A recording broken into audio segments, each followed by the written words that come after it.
Colosenses capítulo 3, versículo 9.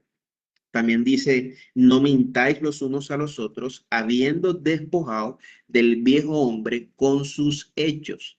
En otras palabras, cada vez que nosotros hacemos algo eh, referente a esto que estamos hablando, sea mentira, cada vez que nosotros caemos en el odio, que caemos en el chisme, estamos fungiendo en nuestra antigua naturaleza.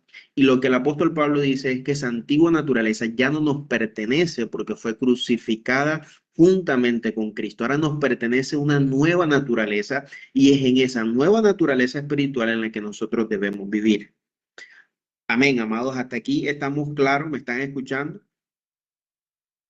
Amén. Amén. Gloria a Dios. ¿Qué dice? Pero no me sale lo de la hermana Jennifer. No me aparece el nombre de ella. Qué raro. A todos los dejó entrar normales. Sí, a mí me lo sin problema. Yo creo, si me pueden ayudar ahí como escribiéndole o algo, porque... Ok. Entonces, para resumir, el apóstol Pablo nos indica que para vivir una vida cristiana debemos tener un cambio de pensamiento. Yo decía un cambio de ropa, como decía en la metáfora ya empleada. Entonces nosotros no podemos seguir pensando de la misma forma que lo hacíamos antes de ser cristianos. Nosotros no podemos seguir pensando en apuntar la bolita, en el baloto, en todo esto que era tradición, quizás familiar, que vimos que nuestros padres lo hacían, pero no estaban bien. Ya no podemos pensar de esa manera, sino que tenemos que adoptar el pensamiento de Cristo, porque ahora esa es la mentalidad que nosotros tenemos. Ahora, es importante mencionar, amados, que la Biblia dice, eh, por ejemplo, por allá en Proverbios dice que porque cuál es su pensamiento en su corazón, tal es él. La realidad que nosotros debemos entender es que la existencia humana en general, nosotros somos producto de lo que pensamos. Lo que hoy nosotros somos es la suma de nuestros pensamientos y de nuestras acciones en el pasado. Lo que hoy tienes construido en tu vida familiar, personal, lo que hoy tú tienes en estos momentos, tu manera de ser, es producto de la manera como tú piensas y es producto de lo que has hecho. Entonces, como tal nosotros pensemos, así será. Por eso la Biblia dice que lo que temí, eso me sobrevino, porque es una persona que tiene constantemente en su pensamiento temor. El gran problema de la depresión en este tiempo no solamente es un agente espiritual. La depresión también es una persona que tiene su mentalidad débil. Todo el tiempo está pensando, nadie me quiere, mis papás no me quieren, mi madre no me quiere. Personas que tienen su tanque emocional o su tanque de amor vacío, pero es su pensamiento y su pensamiento domina su conducta, domina su manera de actuar, domina su manera de perseguir las oportunidades, la vida, porque están siendo dominados por su pensamiento, por su carne. Por eso la Biblia dice, porque cuál es su pensamiento en su corazón, tal es él, porque nuestros pensamientos nos gobiernan. Por eso debemos entender que la mayor batalla que nosotros tenemos no está en el exterior, sino que está en el mundo espiritual y en nuestra mente. Si nosotros pensamos en la carne, entonces seremos una persona carnal. Si nosotros pensamos en la justicia, en la santidad, en la verdad, entonces seremos personas espirituales con una mente renovada. Vamos a avanzar porque si no me quedo ahí.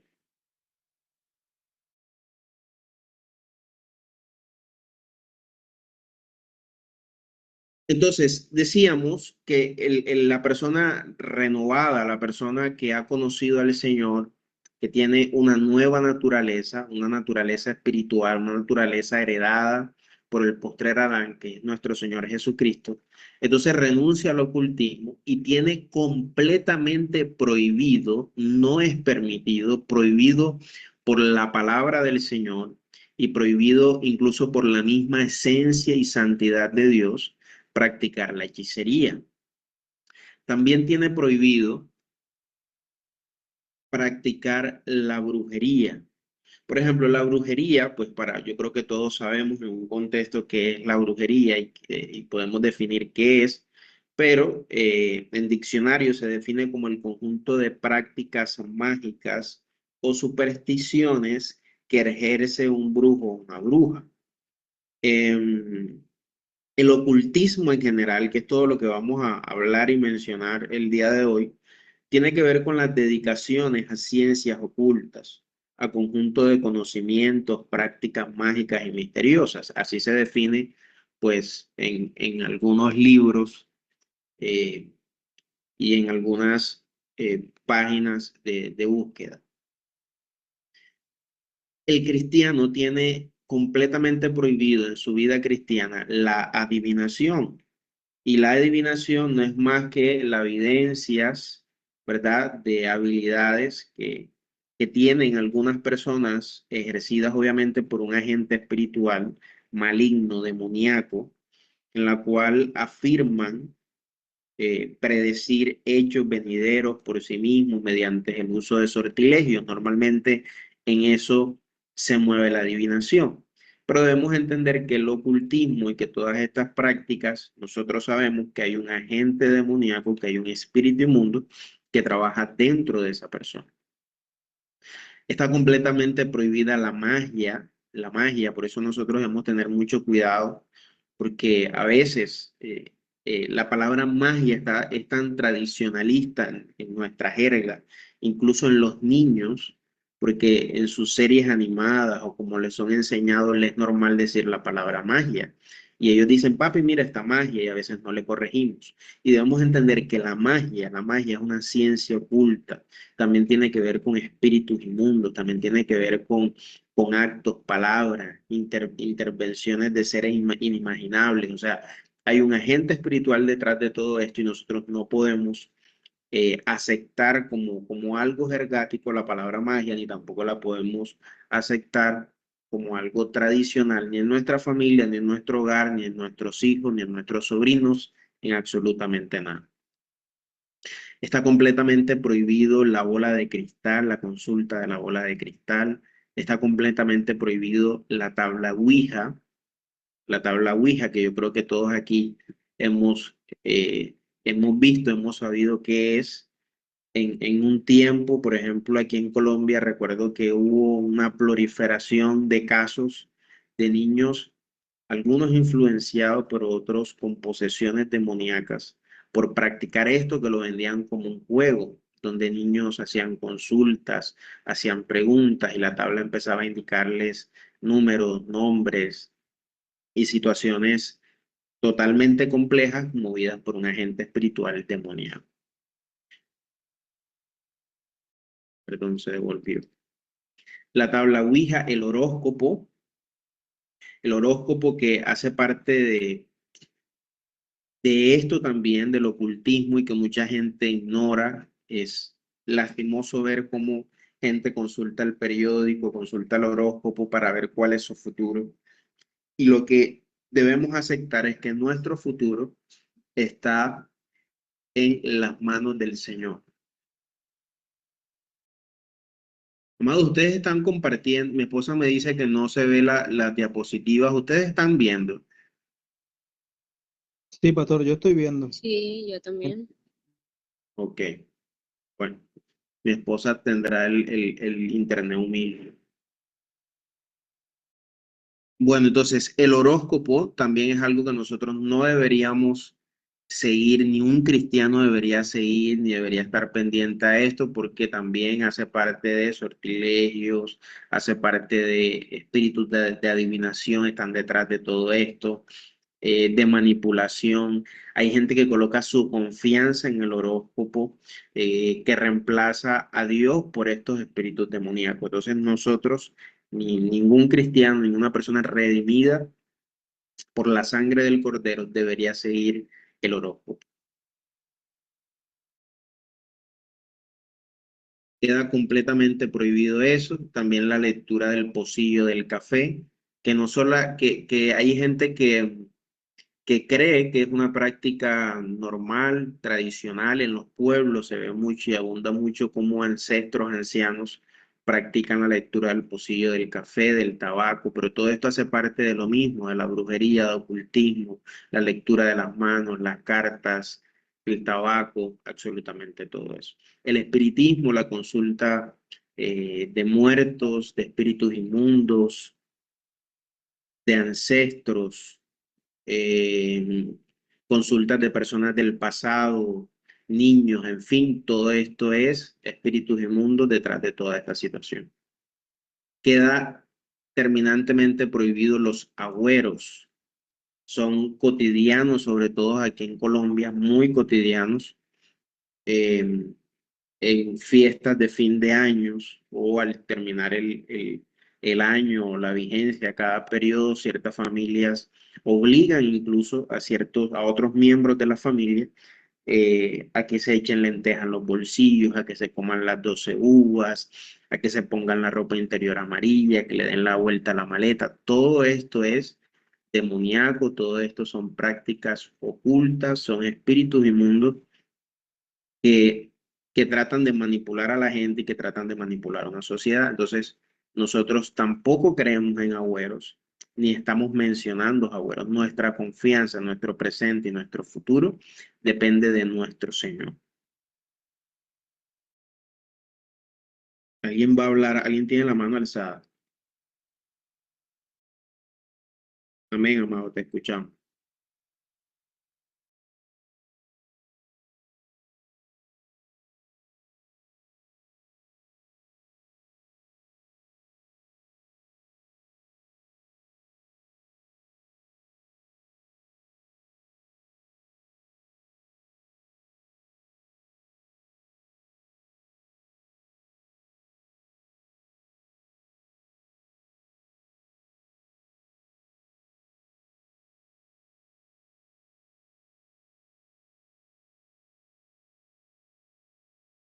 Amén, amado. Em, Sortilegios, que ya lo hablamos. La necromancia, que es la consulta de muertos. Incluso hay un ejemplo en la Biblia acerca de eso. Todo eso hace parte del ocultismo y queda terminantemente prohibido. Cualquier forma de idolatría queda prohibida, estatuas, estampas, medallas, cruces, escapularios, imágenes, oraciones a santos. Por ejemplo, miren, Gálatas capítulo 5 lo deja claro. Por favor, si la pastora Joana puede leerlo. Gálatas capítulo 5, versículo 19 al 21, que dice, Gálatas 5, del 19 al 21.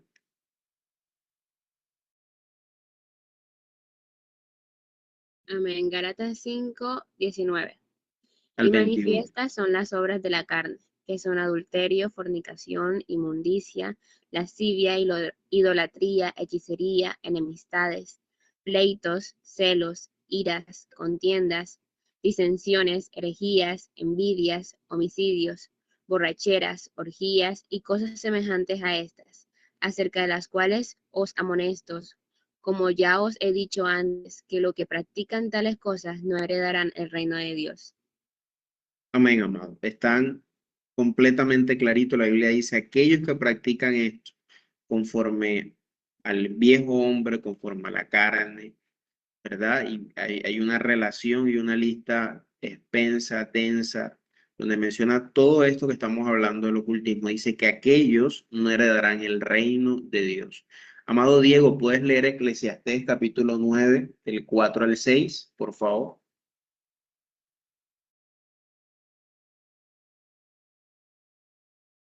Eclesiastés 9, versículo 4 al 6. Amén, ya.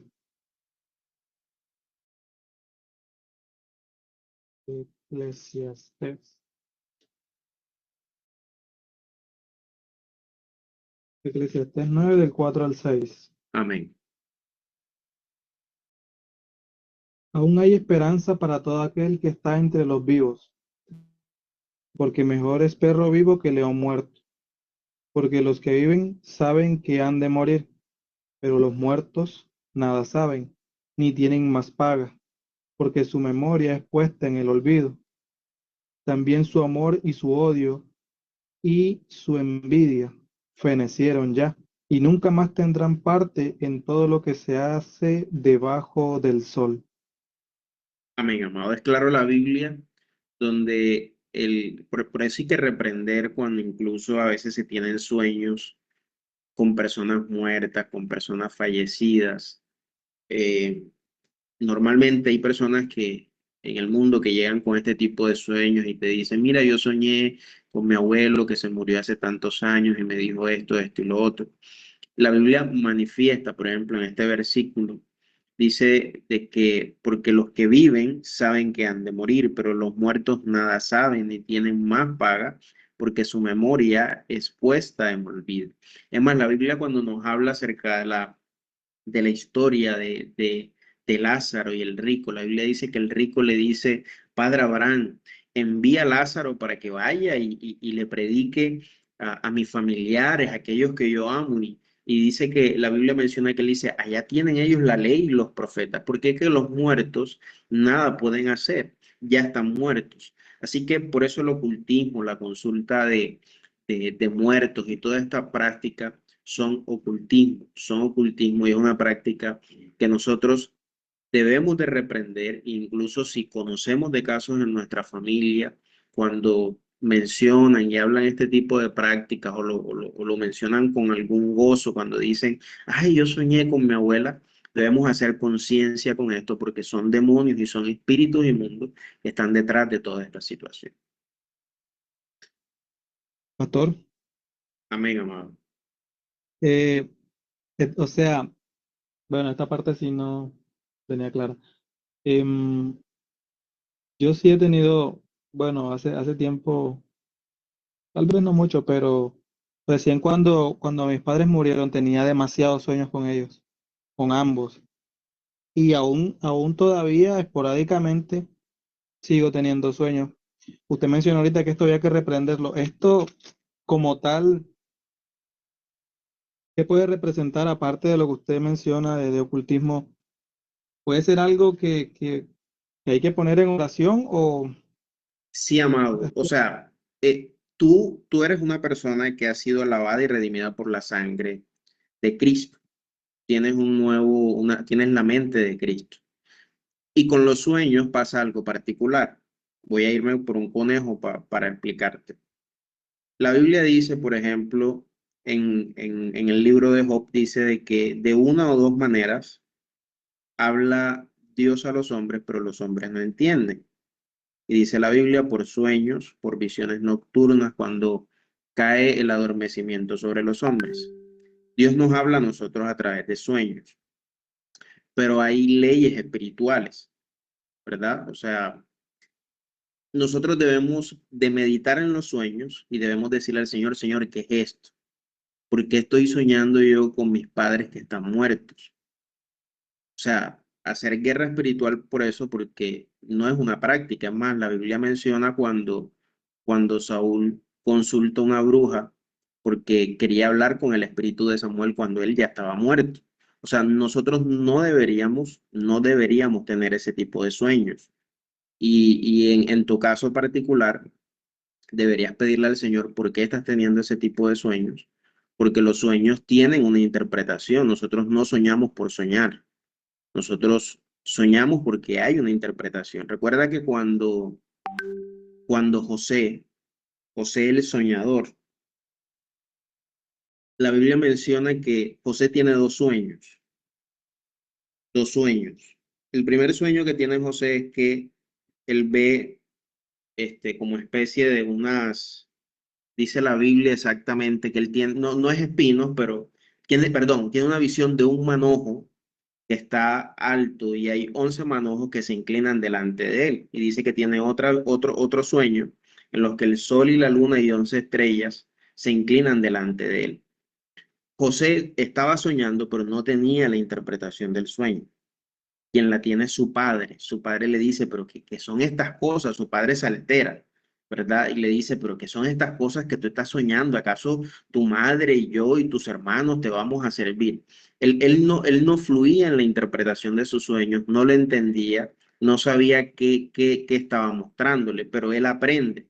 Después tú ves a un José que entonces interpreta el sueño del copero y del panadero. Ellos sueñan lo que sueñan, están angustiados por el sueño que tuvieron, su sueño les alteró sus emociones y José dice con autoridad, pero ¿acaso Jehová no tiene interpretaciones para estos sueños? Por eso la Biblia menciona incluso con José, que dice que ellos soñaron cada uno su sueño en la misma noche. Y dice la Biblia que cada uno con su significado. Entonces, si estos sueños, aquí va mi consejo, si estos sueños eh, son repetitivos, como me dices, y esporádicamente lo has tenido, órale al Señor por esos sueños. Si es que de pronto o sea, no es un demonio, no es que sean tus padres de manera física y literal, sino que Dios te está hablando de algo en particular, algún significado.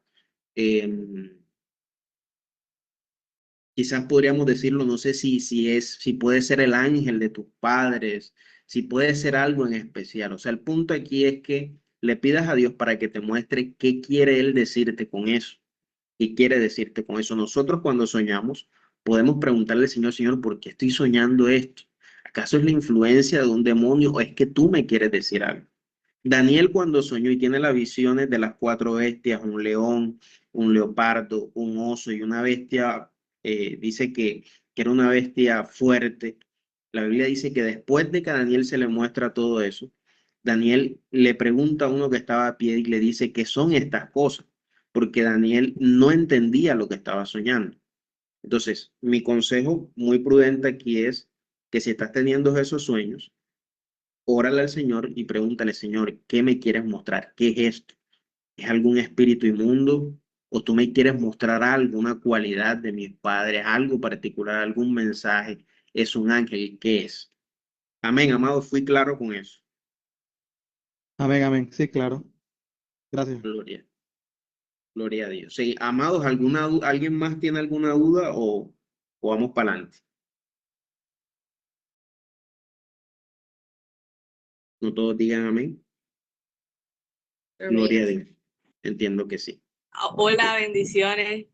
Amén. Pastor, bueno, con relación a lo que usted estaba comentando ahorita, de la inquietud que tenía el pastor Diego, ahora pues traigo a colación o recuerdo. Mi mamá una vez tuvo un sueño hace años, pues con una persona que había fallecido.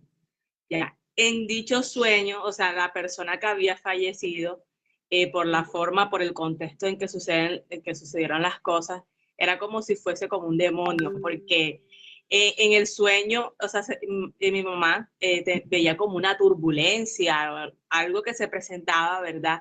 Y aparecía esa persona como, o sea, como infundiéndole como temor o, ¿sí? O rabiosa, porque mi mamá reprendía fuera espíritu, o sea, que generaba caos y todo. Y mamá reprendía y el demonio le hacía como una cara como rabiosa, así me hago entender, porque no quería que lo echaran fuera. Entonces también, como dice usted, o sea, orarle al Señor y ver, o sea, el contexto del cual está soñando, o sea, son los padres con los que está soñando, o sea, qué situación está pasando. Porque Amén. también eso puede tipificar varias cosas. Amén, amén. Lo que tú dices, en el caso de tu mamá era un espíritu inmundo. Mira que ella reprendía y el demonio reaccionaba. Exacto, Entonces, Amén. espíritu de amor. Quiero aportar algo. Bueno, fluye, fluye, años, profetiza. hace años, bueno, mi papá cuando falleció, que fue una muerte trágica, y recientemente, pues, como diría yo, como el primer año, bueno, uno cuando está asimilando, ¿verdad? Esos fallecimientos de personas tan importantes para uno. eh, yo muy frecuentemente soñaba con mi papá. Algo muy característico era que cuando yo me levantaba y mi realidad era de que o si llegaba a la realidad que ya, o sea, que mi papá estaba muerto, que que el sueño no era real, a mí me entraba una tristeza muy profunda, o sea, me daba nostalgia, me ponía a llorar. Entonces, yo ahí identifiqué de que eso no tiene absolutamente nada de Dios. Era una influencia, ya que lo que quería era afligirme, quería llevarme a la tristeza, la nostalgia y quizás hasta la depresión. Entonces, yo lo identifiqué de esa manera. O sea, ¿cuál era mi reacción cuando me levantaba de ese sueño? Yo me ponía mal, me ponía a llorar, porque yo quería seguir en el sueño viendo a mi papá. Ya. Entonces, no era de Dios, porque Dios no nos quiere ver en esa condición. Era el diablo, el enemigo, que estaba perturbando, pues, en ese sentido mi sueño. Entonces, ahí yo empecé a reprender, cada vez que me acostaba reprendía todo espíritu de muerte, todo espíritu, bueno, contrario a Dios que quisiera hacerme, quería afectarme emocionalmente. Y bueno, ni más sucedió eso. Entonces uno tiene que aprender a identificar, pedirle la sabiduría a Dios, que bueno, Dios es el que conoce todas las cosas para poder discernir. Amén. Amén, amado. Bueno, creo que hemos sido bastante claros en ese punto. Bueno, quedamos bueno, estamos en las prohibiciones bíblicas. Ahora, si bien el ocultismo debemos renunciar a ellos, la otra advertencia es que nosotros debemos de quemar todo libro de ocultismo, de espiritismo, de mentalismo, todo lo que sea satánico. Debemos de quebrar imágenes, debemos de quebrar estatuas, todo lo que haya por ahí que sea de ocultismo en el lugar donde nosotros estemos residiendo, donde nosotros estemos pasando tiempo, cualquier lapso de tiempo, donde nosotros pernostemos, debemos de destruirlo, debemos de quemarlo, debemos de botarlo. Eso es muy importante, eso es muy importante. Hay muchas experiencias, por ejemplo, yo alguna vez escuché al apóstol Javier Salcedo, que él dijo que en una ocasión él normalmente bendecía a sus padres, le daba para que ellos comieran, para que ellos estuvieran ahí su manutención. Y en la familia de él, donde vivía su papá y su mamá, empezó a haber como una crisis económica. Habían veces que no tenían para comer, que no había para la liga, como se dice habitualmente. Y él no sabía de esa situación hasta que él dice que la hermana de él, si no estoy mal, no sé si fue la hermana o hermano, no recuerdo, él lo llama y le comenta la situación. Y el apóstol Javier dice, pero, ¿por qué está pasando esto? Y él en una decisión alocada, porque él dice de que Dios no le dijo, él decidió irse con su esposa y con sus hijos a vivir a la casa de sus padres, para ayudarlos, para estar con ellos. Dios no lo mandó a que hiciera eso. Sin embargo, él dice que cuando él se muda a la casa de sus padres, él empezó a ver que la situación económica y familiar que estaban viviendo sus padres empezó a trasladarse o a traspolarse a ellos. Él empezó a ver también el barro duro en la familia, o sea, empezó a sentirse que también había algo extraño. Y él dice que empezó a orar, empezó a buscar a Dios y decirle, Señor, ¿por qué está pasando esto?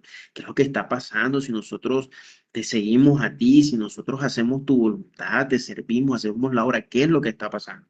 Y dice de que, dice el apóstol Javier que en medio de la oración Dios le habla y le dice, ves al closet tal y abre la gaveta.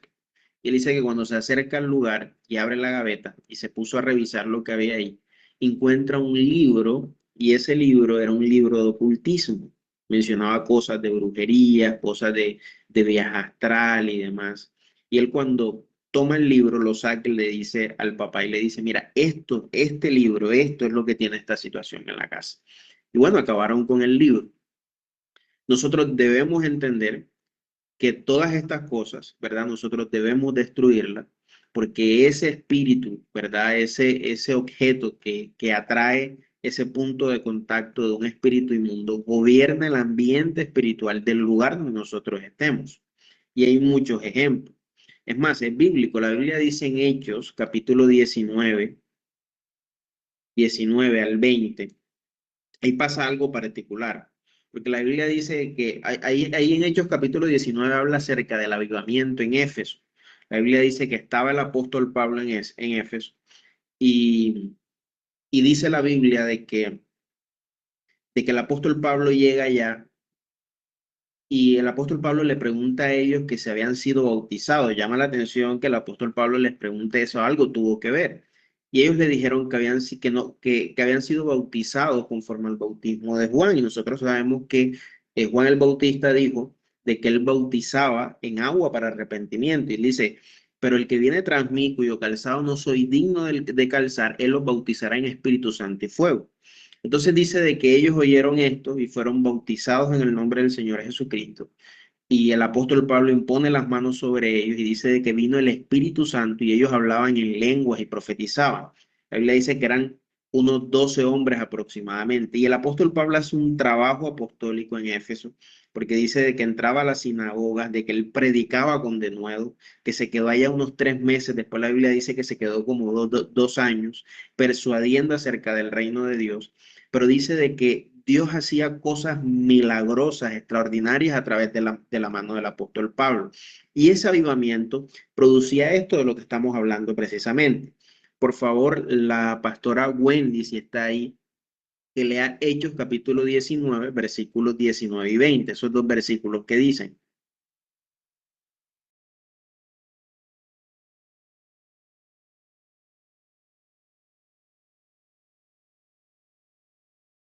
Bendiciones, amada. ¿Estás por ahí? Confírmame.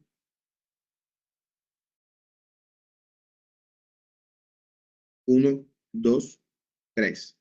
Ok, dice la Biblia en versículos anteriores que no solamente Dios hacía milagros extraordinarios a través de la mano de Pablo, sino que los enfermos se llevaban los paños, ¿verdad?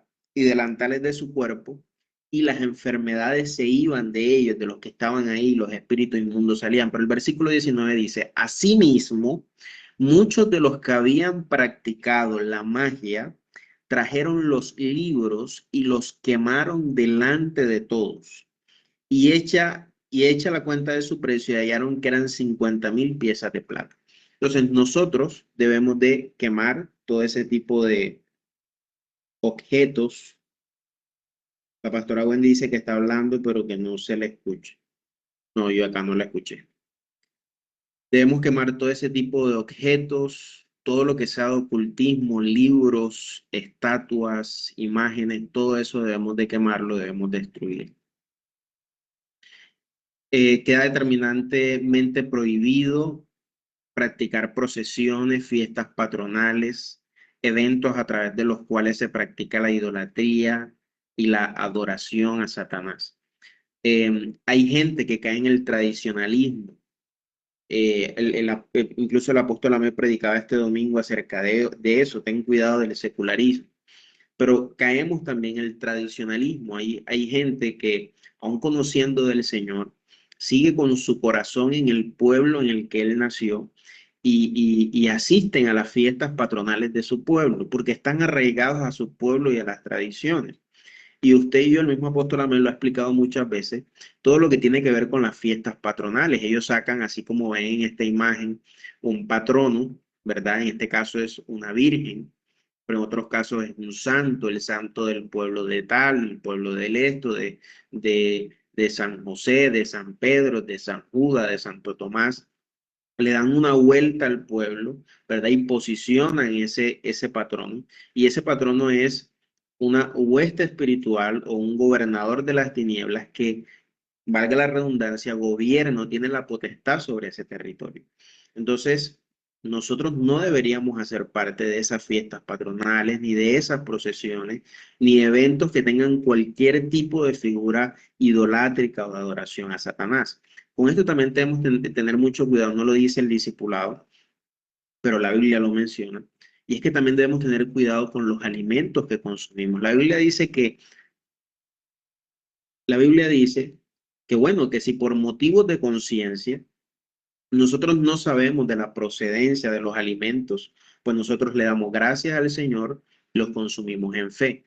Pero cuando tenemos conocimiento, pleno conocimiento de la procedencia, de dónde vienen esos alimentos, no deberíamos de consumirlos. Por ejemplo, si yo estoy aquí en mi casa y estoy con mi esposa, y una vecina del barrio, del frente, diagonal, la vecina el día de la Virgen del Carmen, por ejemplo, ella tiene ya su pico prendido, tiene su gente con la hora loca, tiene su gente allá bailando y tomando, y tienen a Diomedes Díaz en pleno, y la vecina hizo mis sopas favoritas ese día para brindarles a sus amigos, y hizo un sancocho trifásico, por ejemplo. Y el sancocho tenía pollo, tenía cerdo, tenía costilla. Eso tenía, mejor dicho, eso estaba bien presumo. Y la vecina cruza al frente porque ella tiene en estima al cristiano. Y le dice, mire vecino, yo le saqué este poquito de sopa. Nosotros no deberíamos consumir esos alimentos porque esos alimentos están consagrados a un dios pagano y a un agente idolátrico. No deberíamos de consumirlos. Así que tenemos que tener mucho cuidado con eso. ¿Estamos claros hasta aquí? Amén. ¿Nos escucha? Amén. Sí, ahora sí te escuchamos, mamá. Ah, bueno. Gloria a Dios. Bueno, siguiendo con el ocultismo, ya ha pasado una hora volando. Queda prohibido practicar fiestas paganas como el Halloween, como el árbol de Navidad, como la cara de Santa Claus y fiestas patronales. No voy a profundizar en todo esto porque eso tiene mucho material. Pero bueno, yo creo que la fiesta de Halloween, de este ocultismo, no voy a profundizar mucho en eso porque ustedes son pastores, ya lo conocen, pero estas fiestas hablan por sí solas. Incluso hay testimonios de grupos de brujas que hacen mención de cómo se dedica ese día de Halloween, ¿verdad? Y qué hacen, cuáles son los sacrificios que hacen y todo lo demás. Es un día cargado espiritualmente y no es un día que nosotros como cristianos, ni nuestros hijos, ni nuestros familiares, en cuanto a nosotros pertenezca y esté en nuestra potestad, debemos de permitir de que participen de esta fiesta pagana. Porque entonces se les está entregando, se le está consagrando a esa persona o a ese niño a Satanás. Por otro lado, la Navidad y Santa Claus es un tema que complicado porque hay muchos cristianos que se mueven en el tradicionalismo, en el secularismo y otros les mueve sus fibras y sus emociones, porque la Navidad es una época eh, muy compleja, muy emocional, donde hay personas que se sensibilizan, se vuelven muy almáticas y cuando la persona es muy almática, empieza a gobernar incluso su cuerpo, sus pensamientos, sus emociones. Y es claro que la Navidad es una fiesta pagana. Nosotros no deberíamos participar de la Navidad. Existen historiadores serios, reconocidos, que han hecho bosquejos acerca de la trascendencia de la Navidad. Uno de ellos es Nimrod, pero de la historia en la que para mí tiene mayor veracidad es que hay mucho contenido donde se menciona de que la Navidad viene de una tradición pagana de las tribus del norte de Europa, haciendo referencia a algo que se llama el solsticio de invierno. En estas tribus lo que hacían es que en un día donde era el día más corto del año, porque pasaba el sol muy rápido, de hecho de que el sol estaba muy lejano de la tierra, ese día en realidad era un día de mucha oscuridad. Y ellos, haciendo adoración al dios Sol y al dios Mitra, lo que hacían era que se reunían toda la tribu, hacían unos arbustos, unos árboles de pino, colocaban luces alrededor de ella, en señal de que el dios Sol y el dios Mitra prevalecía por encima de la oscuridad. Esa es la tradición de donde se toma la Navidad. Pasa de que esto se lo celebraban el 25 de diciembre y al entrar los romanos o la influencia romana o eh, la religión permanente o la religión universal dentro de toda esa parte europea, empezó a tomar esta fiesta pagana y empezó a llevarla a un ámbito un poco más religioso. Entonces empezaron a cristianizar de alguna manera ciertas tribus paganas para que fueran partícipes del 25 de diciembre, aluciendo de que el 25 de diciembre ahora se había reconocido como el día del nacimiento de nuestro Señor Jesucristo. Ahora, está comprobado por muchos historiadores de que Jesús no nació el 25 de diciembre. Simplemente hace parte de una historia ficticia que quisieron vender para camuflar una historia pagana. A su vez, esta misma historia, para ser rápido y no entrar mucho en ella, empezó a llegar a los americanos y los americanos le empezaron a dar una connotación un poco más bonita, más sensible, venderla, que fuera atractiva para toda la humanidad y constituirla en algo mundial. Entonces empezaron a colocar entonces árboles de pino constitucionales, lámparas, objetos alusivos a la Navidad, estos objetos que ustedes ven por aquí, los regalos, y empezaron a socializar que entonces el 25 de diciembre se celebraba el nacimiento de Jesús y la Iglesia Católica empezó a dar todo este movimiento idolátrico hablando del niño Jesús. Empezaron a sustituir entonces el nombre de Jesús por una figura que se le llamaba Santa Claus. Por esta y muchas razones más, si usted quiere cerciorarse y quiere asegurarse que la Navidad es una fiesta pagana, hay mucho material de fondo para confirmar de que es una fiesta de ocultismo y demoníaca. No deberíamos participar de ella. ¿Claros hasta aquí, amados? Amén. ¿Me recuerda, porfa, el nombre, o sea, de lo que dijo ahorita, es la palabrita que no. Solsticio de invierno. Solsticio. Ok, gracias.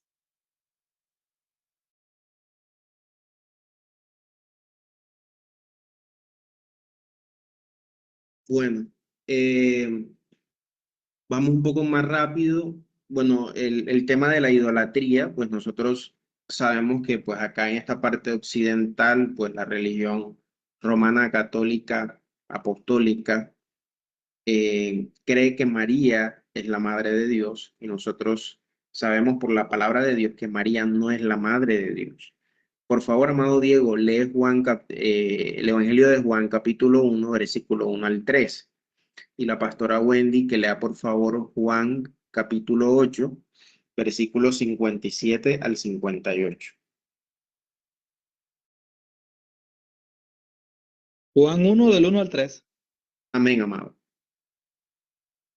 En el principio era el Verbo, y el Verbo era con Dios, y el Verbo era Dios. Este era en el principio con Dios. Todas las cosas por Él fueron hechas, y sin Él nada de lo que ha sido hecho fue hecho. Hasta ahí, ¿cierto? Amén, amado. Y Juan capítulo 8, versículos 57 al 58, que dice,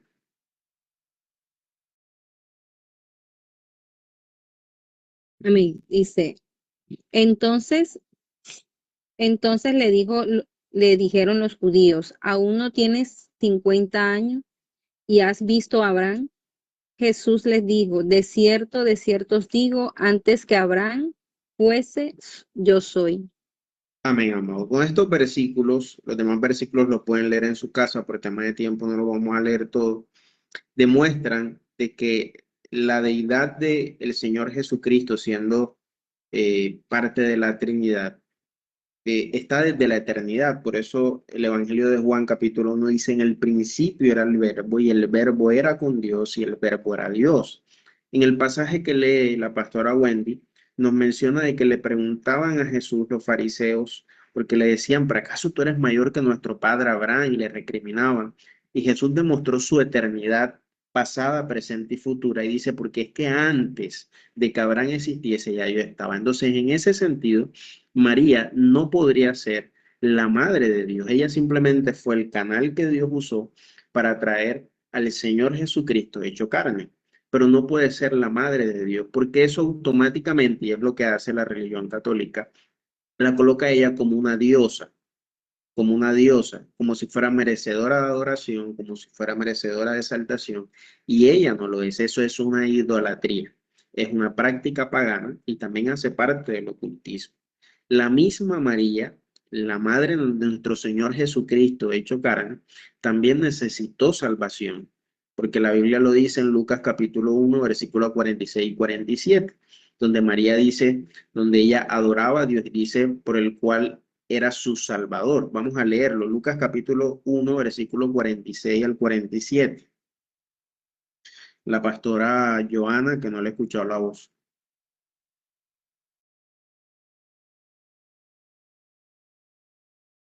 Lucas capítulo 1, 46 al 47.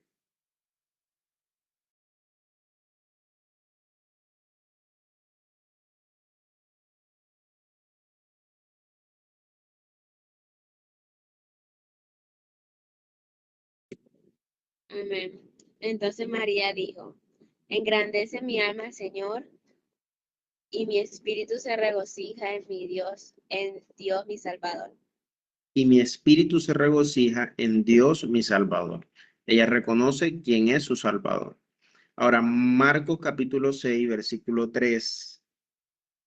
Marcos capítulo 6, versículo 3 dice, ¿no es este el carpintero, hijo de María, hermano de Jacobo, de José, de Judas y de Simón? ¿No están también aquí con nosotros sus hermanas? Y se escandalizaban de él. Bueno, este versículo lo que muestra es que María no fue la Virgen consagrada, perpetua y eterna que establece la religión católica, sino que la Biblia refleja de que Jesús tuvo hermanos. Entonces, después de María concebir a Jesús, tuvo muchos más hijos, tuvo varios partos y evidentemente dejó de ser virgen. La Biblia no registra que los demás también fueron concebidos por inspiración ni nada por el estilo. Obviamente fueron concebidos a través de una relación íntima, como menciona la Biblia. José y María se conocieron del conocer que dice la Biblia en la intimación sexual. Además, la Biblia dice de que Dios siempre ha existido. Salmos capítulo 90, si mal no estoy, es el versículo 1. Habla acerca de la eternidad de Dios también. Entonces, como Dios no tuvo principio, ¿verdad? No podemos decir de que ella es la madre de Dios. Amados, hasta aquí estamos claros para saltar a la otra clase. Amén. Amén. Amén. Bueno, aquí nuestro equipo de producción colocó ciertas imágenes de idolatría, por ejemplo, en la parte de Babilonia, Semiramis, Tamus. De esta historia también parte como todo el contenido de Navidad y también de Egipto, de Grecia, de Éfeso, que era la diosa Diana, donde el apóstol Pablo básicamente le exhorta a, a Timoteo y le dice, aprovecha bien el tiempo porque los días son malos, porque era una época difícil. La diosa Diana era la diosa de la fertilidad. Eh, Era una ciudad en la que se movía mucho la pornografía, la prostitución pública, el comercio. Venus, la diosa romana, en fin, aquí hay material para que entendamos que todo esto es ocultismo. Ok, pasamos entonces a la enseñanza número 4. Soy un cristiano ejemplar. Ejemplar. Bueno, nosotros como cristianos, hablando de nuestro hogar, pero hablando de nosotros como pastores, como ministros del Evangelio, tenemos una gran responsabilidad. Si de por sí la responsabilidad está solamente con ser cristiano, imagínense cuando somos pastores. Es una gran, pero gran responsabilidad. Y más cuando nosotros somos primicias en nuestra familia, cuando somos los primeros convertidos o cuando somos los únicos convertidos dentro de nuestro núcleo familiar o de nuestro hogar. Porque nosotros somos quienes vamos a mostrar a Cristo en nuestra casa, en nuestra familia, en nuestro entorno, en nuestro trabajo. No solamente somos primicia en nuestro hogar, sino también lo podemos ser en nuestro trabajo, porque quizás somos los únicos cristianos. Entonces tenemos una gran responsabilidad, la cual a veces obviamos o a veces no nos queremos dar cuenta o se nos olvida.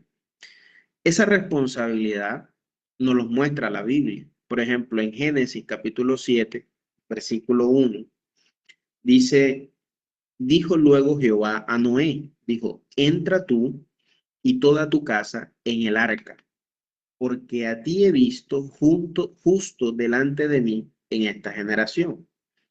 Mire que en este versículo muestra de que Dios llama a Noé, le hace un llamado, ¿verdad? Y el llamado Dios no se lo hace a toda la familia. Mire que el versículo es taxativo, dice, dijo luego Jehová a Noé, entra tú y toda tu casa en el arca, porque a ti he visto justo delante de mí en esta generación. Entonces, Dios le hace el llamado primero a Noé. Ahora, lo segundo que aprendemos de Noé es que nosotros no debemos ser influenciados, sino que nosotros debemos ser influyentes. Nosotros debemos influenciar con nuestro hablar y con nuestra conducta a las demás personas, que esas personas tengan el querer de ser como nosotros o de tener lo que nosotros tenemos y de tener al Dios que nosotros tenemos. Por eso la Biblia habla acerca de Noé y le dice aquí, te he visto justo delante de mí en esta generación. Pero en otro pasaje que les quedó pendiente el versículo, la Biblia dice, le dice Noé varón justo y perfecto en sus generaciones. Es decir, mire eso, Dios le dice a Noé que él es perfecto en sus generaciones. Ahora, ¿cómo puede decirle Dios a Noé perfecto si vemos que en unos versículos, en unos capítulos más adelante, es Noé se mete una borrachera? Noé se emborracha. Porque ahí la palabra perfecto lo que quiere enseñarnos es que Noé era una persona diferente. No es la perfección que nosotros tenemos consagrada en nuestra mente como una perfección suprema, no, porque la perfección suprema solo la tiene Dios. Pero Dios lo está llamando a él perfecto y justo. Lo que está diciendo es, a Noé yo lo he hallado diferente en esta generación pagana que practica ocultismo, eh, que practica prostitución, que se echa hombre con hombre o varón con varón, mujer con mujer, que practican la pedofilia, que practican todas estas cosas. Dios estaba viendo a Noé con una conducta diferente. Ahora, Dios también sabía que si Noé tomaba la decisión de aceptar su llamado y de entrar al arca, entonces toda su familia también iba a entrar. Por eso hemos escuchado muchas veces que de los ministerios más exitosos son los de Noé, porque Noé pudo evangelizar y toda su familia, su casa, que al final es a lo que Dios nos ha llamado, pudo ser salva.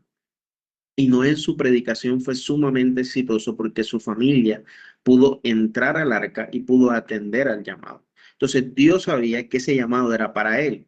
Cuando Dios nos llama a cada uno de nosotros, sabe que nosotros seremos ejemplos y seremos influyentes en nuestra familia, en nuestro hogar, en nuestra casa, en nuestro trabajo.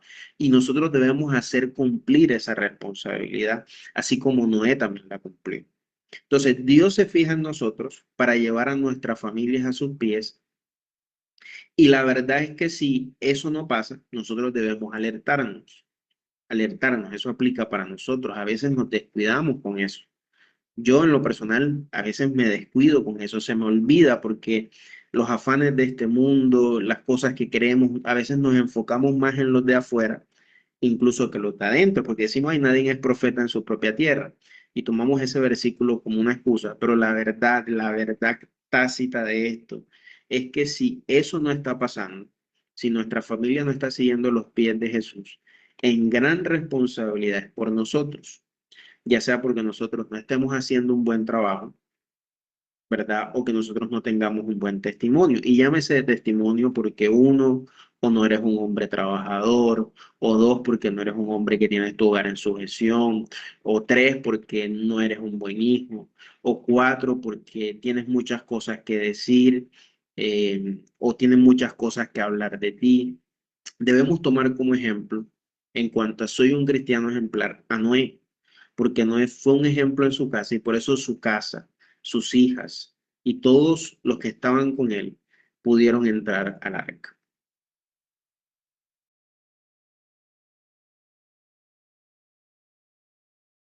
Aquí dice, modo ejemplar de su familia, la conversión de los miembros de la familia está influenciada en gran manera por el testimonio del creyente, y lo dice, ¿verdad? Entonces nosotros debemos darle prioridad, ¿verdad? A nuestra familia, a nuestra familia. A veces nos enfocamos más hacia afuera y no miramos hacia adentro. Y la verdad es que deberíamos empezar por dentro e ir hacia afuera.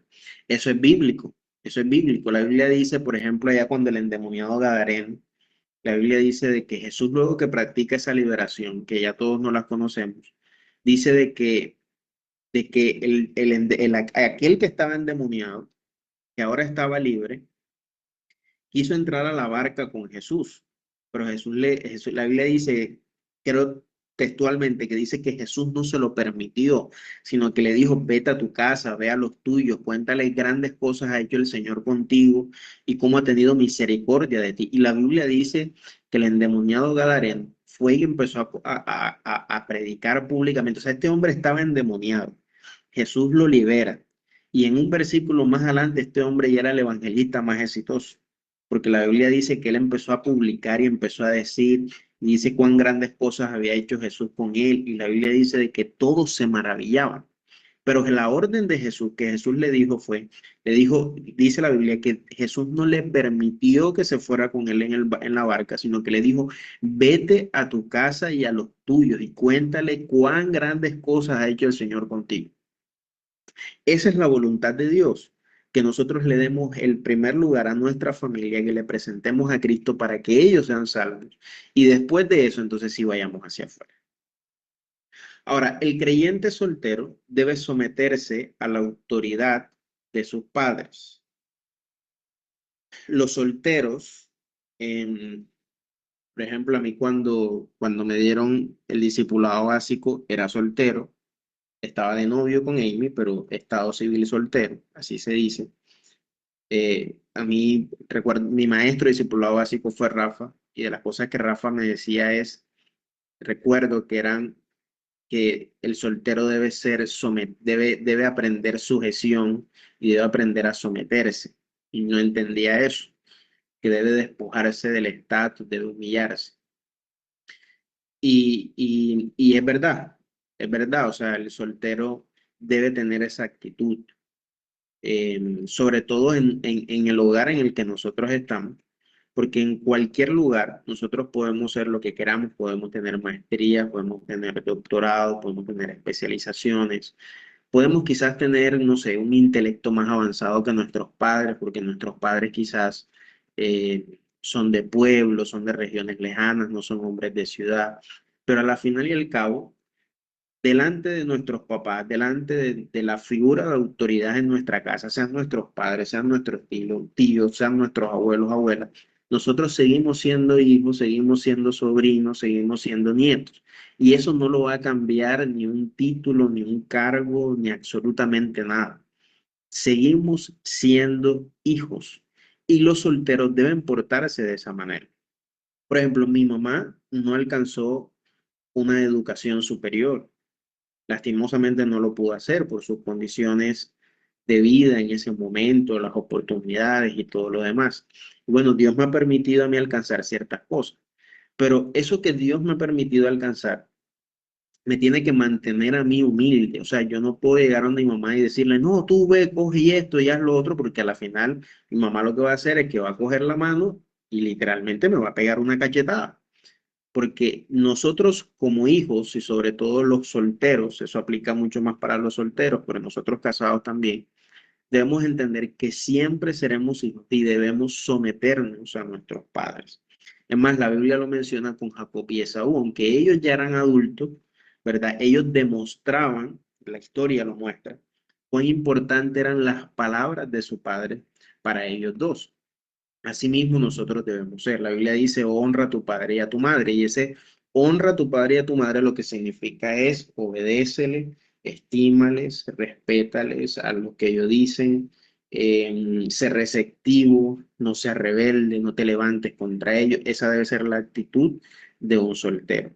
Es más, el hijo pródigo, cuando la Biblia lo menciona, el hijo pródigo, que la Biblia dice que era el menor, ¿verdad? No honró a su padre.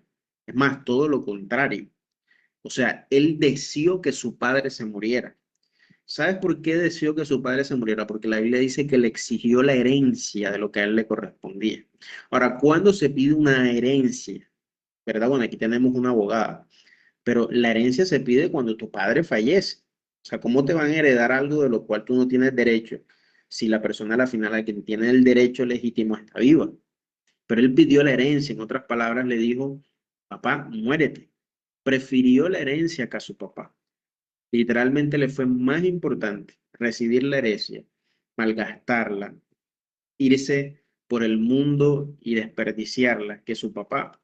Cuando nosotros tenemos ese tipo de actitudes, cuando un soltero tiene ese tipo de actitudes con su hogar, con su familia, con sus padres, no está honrando.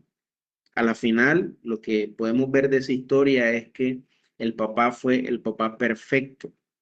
A pesar de que su hijo le hizo lo que le hizo, él pudo ser el papá perfecto para él. Las casadas deben estar sujetas a sus maridos. eh, los padres no deben irritar a sus hijos y los maridos deben de tratar a sus esposas como vaso más frágil. Amado Diego, léete Proverbios capítulo 22, versículo 6. Proverbios 22, capítulo 6. Pastora Wendy, Efesios capítulo 5, versículo 22. Pastora Joana, Colosenses capítulo 3, versículo 18 al 22. Y ¿quién más tenemos por ahí?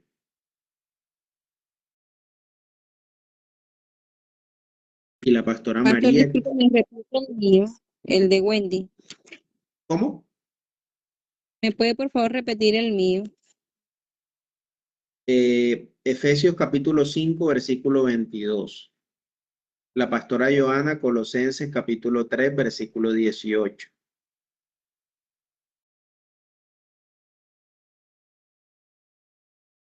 Y Primera de Pedro, capítulo 3, del 1 al 7.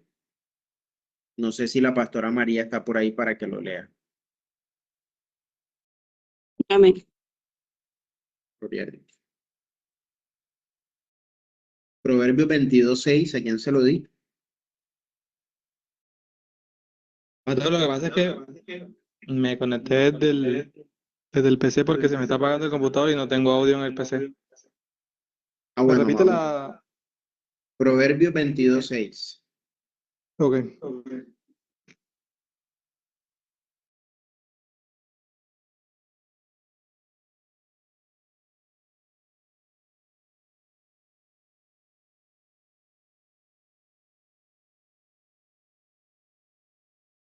22.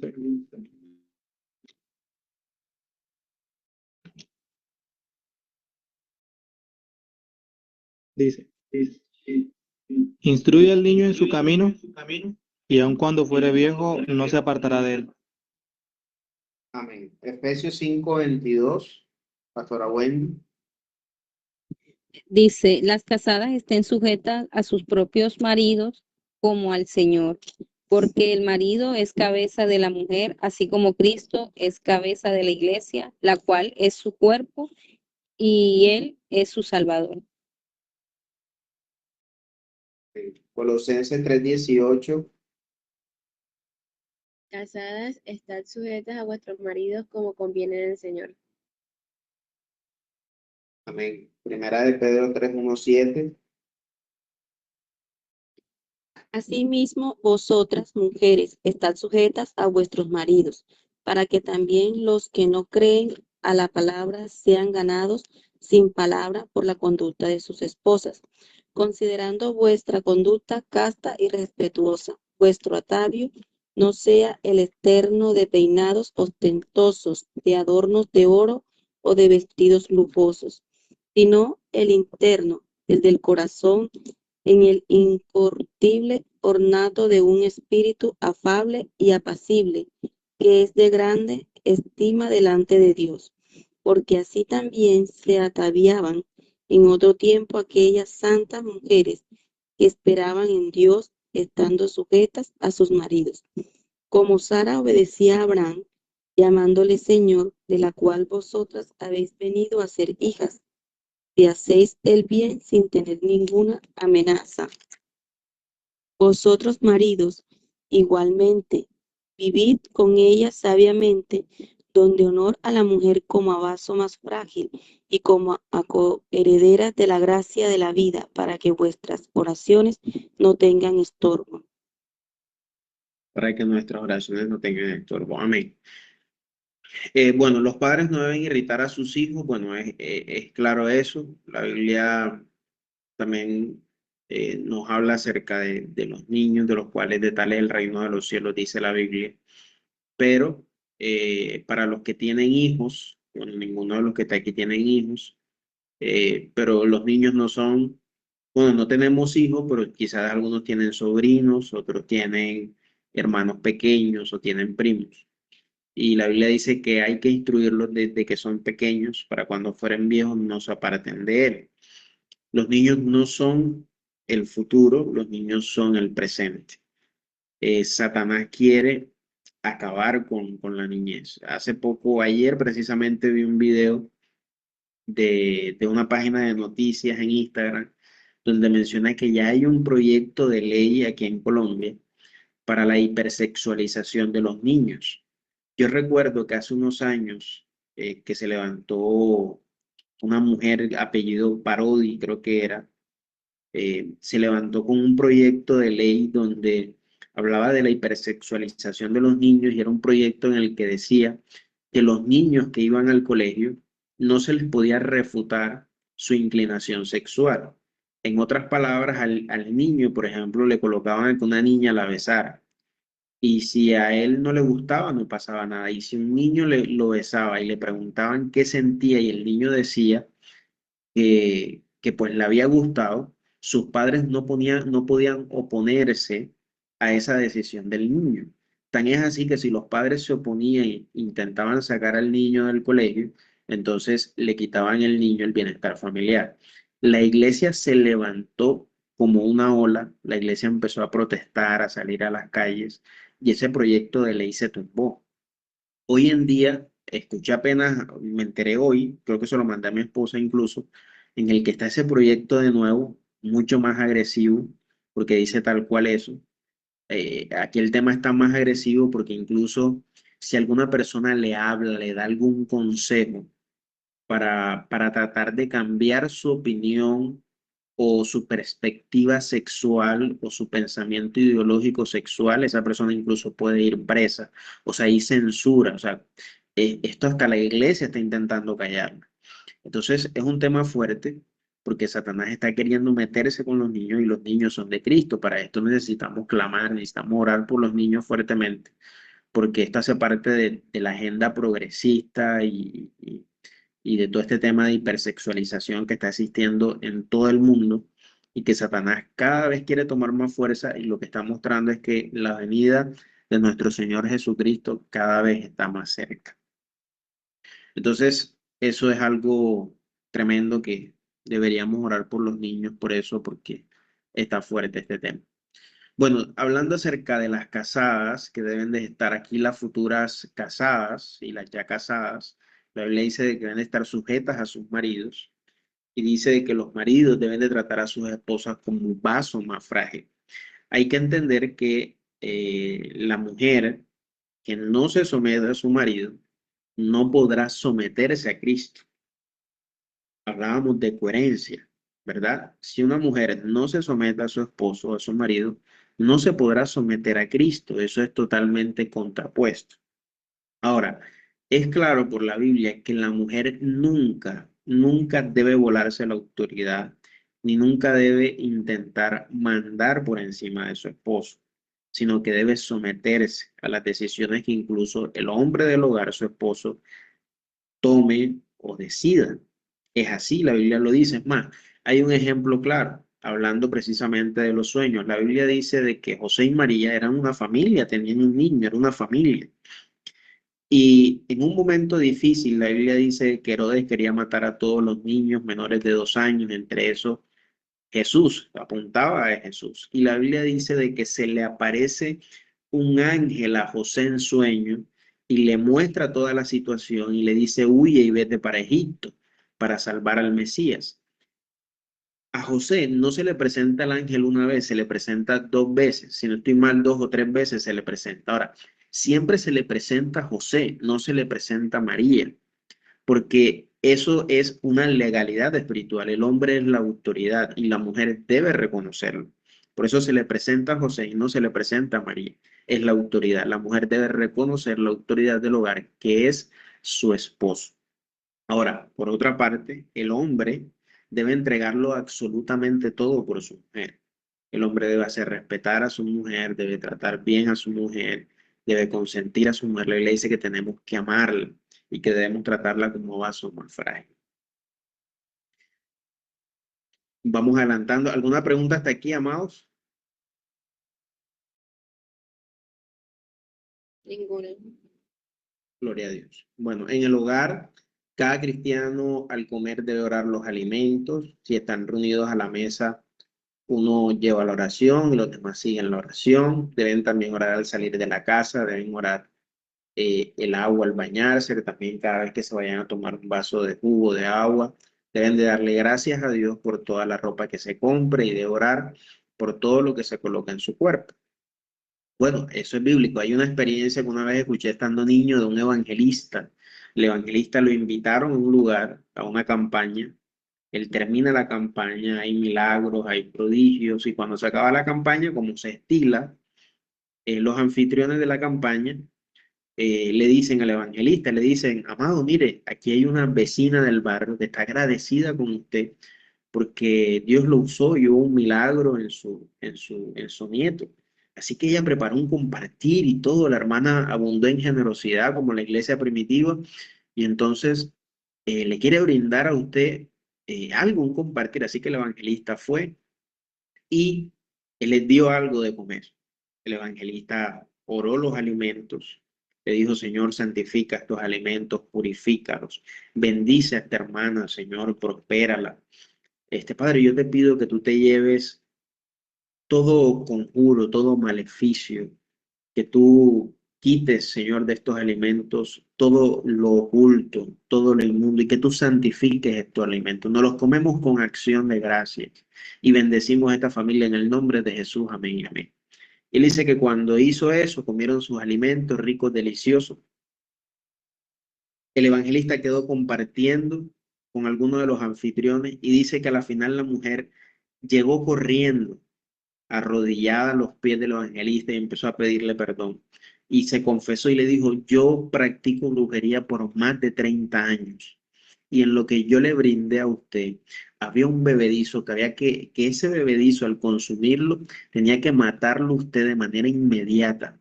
Y verdaderamente creo que el Dios que usted le sirve es el verdadero Dios. Y esa mujer, esa bruja, por más de 30 años, se convirtió al evangelio.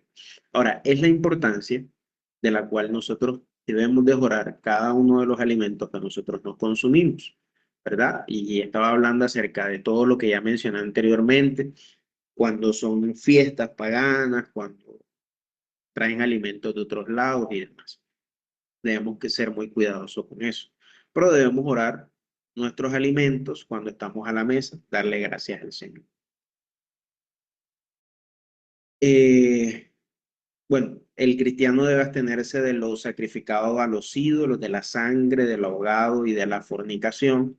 Bueno, para los que no saben, bueno, hablábamos de lo sacrificado a los ídolos, ya de esto hablé, ya fui claro con esto.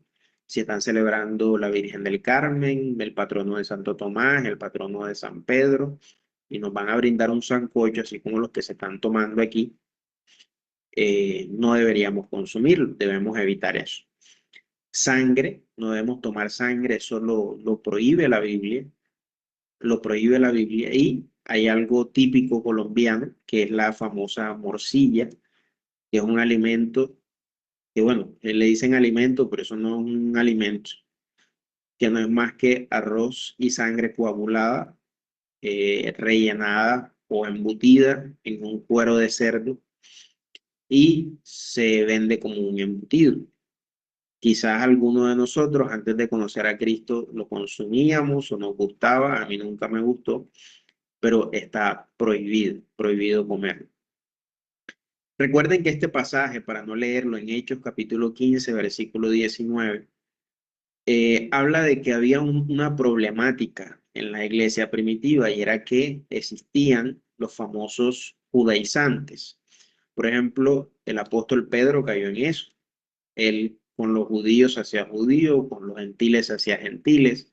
Pero también algunos apóstoles querían judaizar o querían colocar las cargas de la ley a los gentiles.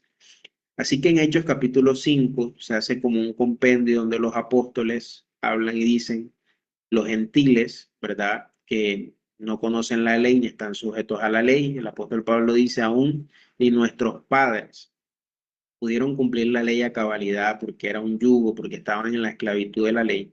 Ahora, cuanto menos los gentiles. Así que en este compendio, en resumen, lo que el apóstol Pablo le dice es que los gentiles, hablando acerca de nosotros, deberíamos, nos queda prohibido los sacrificios a los ídolos, la sangre, el ahogado y la fornicación. Bueno, ¿qué es ahogado? Preguntan. Por ejemplo, el ahogado tiene que ver con un animal, un animal que su sangre no es completamente vaciada. Es decir, un animal que todavía tiene sangre coagulada. Recuerden que la sangre en el Antiguo Testamento simbolizaba la vida del animal. Por eso nosotros no debemos tomar ni consumir sangre. Eso yo hace mucho tiempo entré en un pánico con el pollo asado, por ejemplo, porque se tenía la práctica hace muchos años, yo creo que eso ya no lo hacen, y es que los pollos se ahogan, los pollos, o sea, en los corrales, donde ellos los colocan, eso no se llama corrales, pero donde los colocan, el pollo es un animal muy delicado, a los pollos les da moquillo. Por eso a ellos lo colocan con abanicos y le colocan una cantidad de cosas, porque a un pollo le cae un moquillo ese rápido y cuando el pollo empieza a toser, hay que empezar a matarlo porque se va a morir. Puede que se muera ahí solito. Entonces, cuando el pollo se muere, a la final la sangre, y pasaron horas, la sangre, aunque tú lo cortes, no va a salir la sangre porque la sangre ya está coagulada dentro del animal. Entonces, incluso la carne se empieza a poner un poco negra. Pero algunos empresarios hace muchos años, en aquella época, eso ya pues no se puede hacer con tantas regulaciones, no creo que lo hagan. En aquella época, para no perder el pollo, para que no fuera una pérdida para ellos, lo que hacían era que lo vendían mucho más barato a ciertos asaderos de pollos. Y cuando los metían en el proceso de asado, usted sabe que de por sí el pollo cuando lo hacen tiene un color característico, amarillito, unas partes quemaditas y demás. Metían pollo ahogado dentro de los asaderos y la gente comía pollo ahogado. Entonces nosotros no deberíamos comer ningún tipo de animal que se le vea, por ejemplo, la carne negra. Cuando usted ha visto un pollo con carne negra, ni nada por el estilo, es porque es un pollo ahogado, que su sangre está coagulada dentro de sí. Y de fornicación.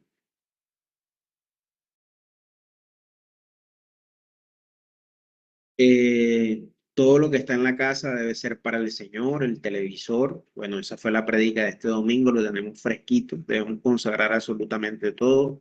El televisor para ver programas cristianos, la radio para escuchar alabanza y emisoras cristianas en la casa para compartir el evangelio con los vecinos y familiares.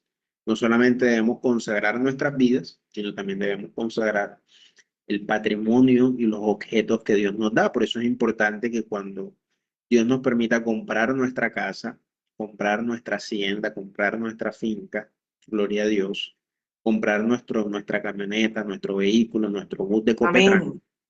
gloria a Dios, solo lo creyó uno. Cuando Dios nos permita todo eso, nosotros debemos orarlo, debemos consagrarlo. Debemos decirle al Señor, Señor, pasa tu mano, cubre este lugar, cubre esta casa, cubre las paredes, todo lo que hayan hecho en este lugar. A veces, por ejemplo, cuando compramos un apartamento, hay cantidad de gente que entra, contratistas, que uno no sabe qué hicieron aquí cuando estuvieron construyendo. Entonces, por eso es importante que nosotros oremos por ese lugar, hagamos guerra espiritual y lo consagremos para el Señor, porque ahora le pertenece al Señor. Él fue el que nos lo dio y a Él le pertenece. Por eso David dijo, de lo recibido de tu mano, de eso te damos. También Él dijo, porque todo es de Él, por Él y para Él. De Él son todas las cosas. En la iglesia, el cristiano ejemplar debe sujetarse, obedecer, respetar a los pastores, ancianos, diáconos, líderes y demás hermanos de la congregación.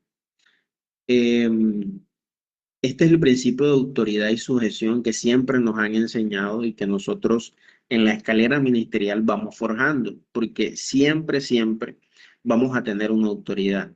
Empieza en nuestra casa, con la autoridad de nuestros padres. Por eso es muy difícil que un niño que no se someta a sus padres, ¿verdad? Esperemos que se someta a sus pastores, porque si en su casa no le enseñan autoridad, no le enseñan principios, muy difícilmente ese niño va a querer respetar al docente de su escuela, al docente de su universidad, a los pastores. No conoce el principio de autoridad y sujeción porque sus padres no se lo enseñaron ni se lo delegaron.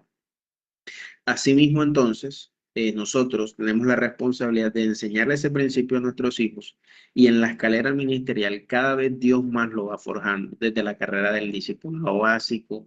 Dios nos coloca un maestro al cual debemos aprender y debemos sujetarnos a ese maestro. Desde que entramos en el discipulado, en la carrera, por ejemplo, de Instituto Bíblico, de los cursos ministeriales EMI, siempre hay un marco de referencia de sujeción, un maestro. En el diaconado tenemos un pastor de culto. Siempre vamos a estar bajo principio de autoridad y sujeción, ¿verdad? Y eso debemos hacerlo. Aunque no nos guste, aunque no estemos de acuerdo, siempre va a ganar y siempre será bienaventurado aquel que obedece. Dios nos llama a obedecer, aunque a nosotros a veces no nos parezcan ciertas cosas y no entendamos, en algún momento las llegaremos a entender. Efesios capítulo 5, versículo 21, amado Diego, por favor.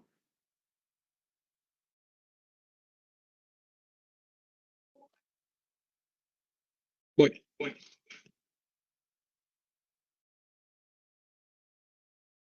Lo leo por ti. Someteos unos a otros en el temor de Efesios Dios.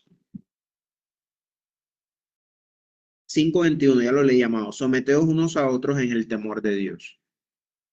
1:5. Sí, pero ya lo leí. No, 5:21, pero ya lo leí. Tranquilo. 1:5, pastor. 5:21. Hola. Amado, no nos escuchas. 5. Diego ¿Me tiene el escuchan? internet. Sí, amado. 1:5 voy. 5:21. 5:21. 5:21. Someteos unos a otros en el temor de Dios. Amén. En la iglesia, al congregarse, adorar en el culto es para el Señor. La iglesia no es un club social. El propósito por el cual la iglesia se reúne es adorar a Dios. Debemos establecernos en una congregación. No se debe andar circulando por todas las congregaciones donde Dios nos planta como árboles. Debemos crecer, dar ramas, hojas, hojas que dan sombra y sombras que dan fruto abundante. El congregarse y el ser fiel a una visión, a una congregación, al lugar donde Dios nos planta, hace parte de un cristiano ejemplar y de una vida cristiana ejemplar. Practicar el amor fraternal. Todos estos versículos podemos leerlo en casa, habla acerca del amor. El cristiano ejemplar ama a su hermano, a pesar de sus errores, de las fallas que quizás son visibles para nosotros, así como hay otros que ven fallas visibles en nosotros, debemos amarnos los unos a los otros. Es un mandamiento amarnos. Es más, por allá, primera de Juan, creo que dice que aquel que aborrece a su hermano es homicida y sabéis que los homicidas no entrarán al reino de los cielos. Así que si el que no ama, el que envidia, el que aborrece, el que desecha a su hermano, es desechado del reino de los cielos, no entrará al reino de los cielos. El practicar el amor es obligatorio para un cristiano ejemplar. En la iglesia vamos a congregarnos y a escuchar el direccionamiento y la voz de Dios. Allá no vamos a practicar malas conversaciones, chismes, ni murmuraciones, ni contiendas, ni aquella frase como que, no te enteraste, no supiste, aquello, te tengo un chisme, te tengo un cuento. Sería vergonzoso que una cristiana le diga a otra cristiana, un cristiano a otro cristiano, no te sabes la última, te tengo este chisme. La Biblia dice que ni aun murmuraciones ni chismes se escuchen dentro de mi pueblo. Nosotros no debemos practicar el chisme, la murmuración ni nada de eso por el estilo. Participar de la cena del Señor, Mateo 26, del 26 al 29, así lo dice. Es un mandato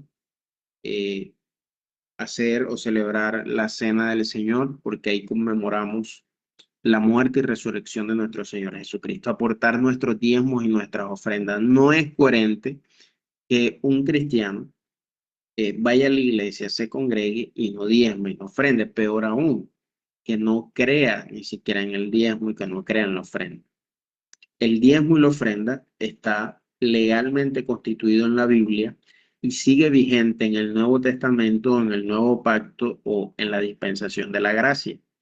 Por ejemplo, rápidamente la Biblia dice por allá en Génesis de que Abraham tiene un botín y se le aparece Melquisedec en el camino. Y la Biblia dice que Melquisedec entrega pan y vino a Abraham. Abraham reconoce el sacerdocio de Melquisedec, que teológicamente se reconoce como un sacerdocio eterno, porque la Biblia por allá en el Nuevo Testamento dice que Jesús es del orden sacerdotal de Melquisedec. Ahora, ¿por qué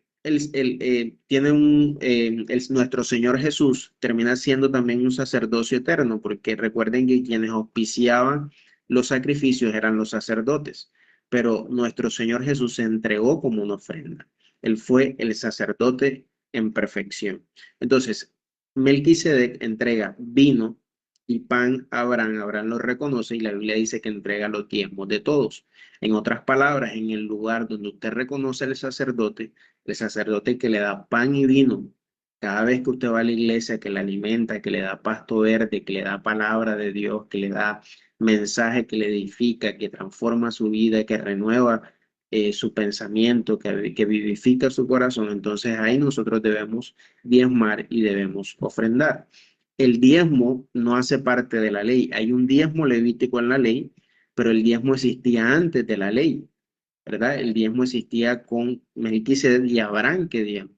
La Biblia también habla acerca de Jacob, si no estoy mal. Jacob también promete diezmarle a Dios de todas las cosas. Entonces, el diezmo existe hace mucho más de miles de años para que viniera la ley mosaica que se establece en la Biblia. Jesús mismo ni siquiera mitigó el diezmo. Jesús dijo a los escribas y a los fariseos, les dijo: hipócritas, porque ustedes diezmáis el eneldo, el comino, la menta, pero habéis olvidado lo más importante, la ley, la justicia, la misericordia y la fe. Y dice, porque una cosa era necesaria hacer sin dejar de hacer la otra. En otro pasaje, en otra traducción dice, porque una cosa es menester hacer y la otra también. Es decir, practica la justicia, la fe, la misericordia, pero también diezma. Cuando un cristiano no diezma, está en desobediencia. Entonces, el cristiano ejemplar rápidamente debe diezmar y debe ofrendar. Participar de la cena de nuestro Señor Jesucristo también se llama Santa Cena o servicio de comunión. Es el acto por el cual el cristiano come el pan y toma el fruto de la vid como acto simbólico, eso es importante, del cuerpo de Cristo y la sangre derramada en la cruz. El comer del pan y tomar del fruto de la vid es una representación material de un acto espiritual. Cabe aclarar que ni la Santa Cena, o sea, ni el vino ni el pan debe adorarse.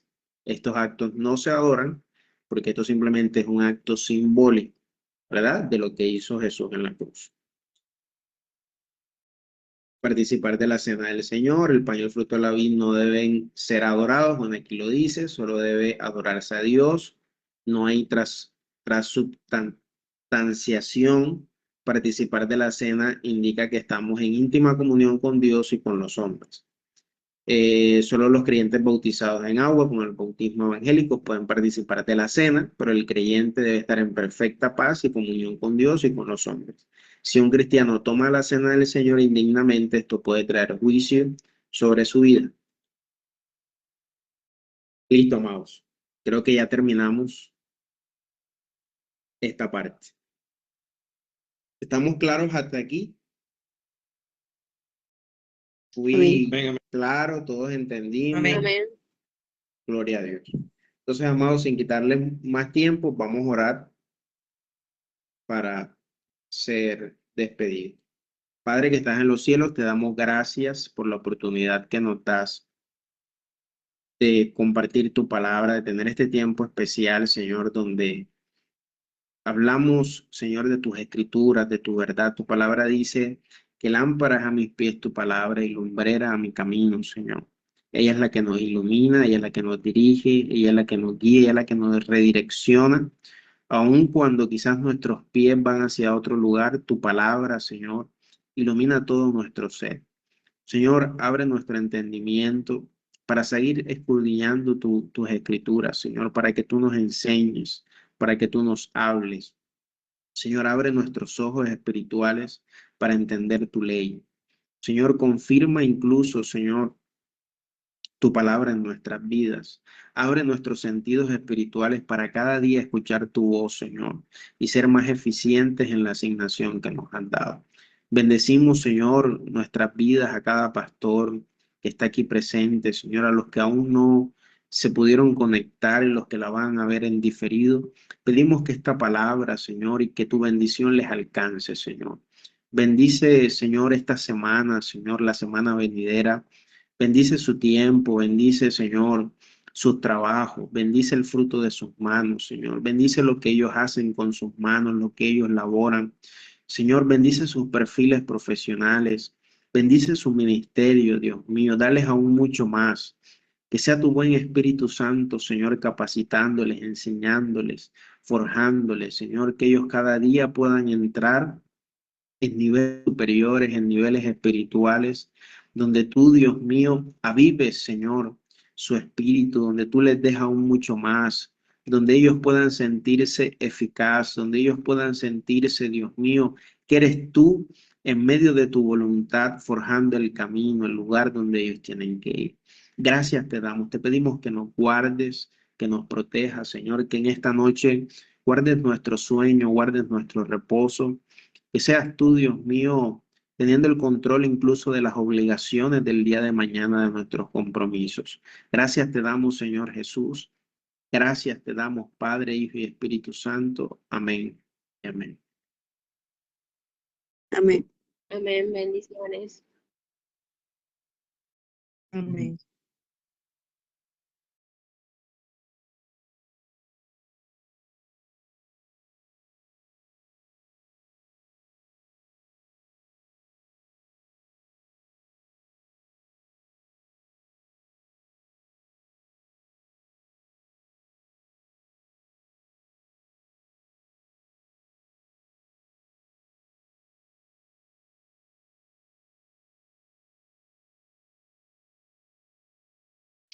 Amén, amén. Amén.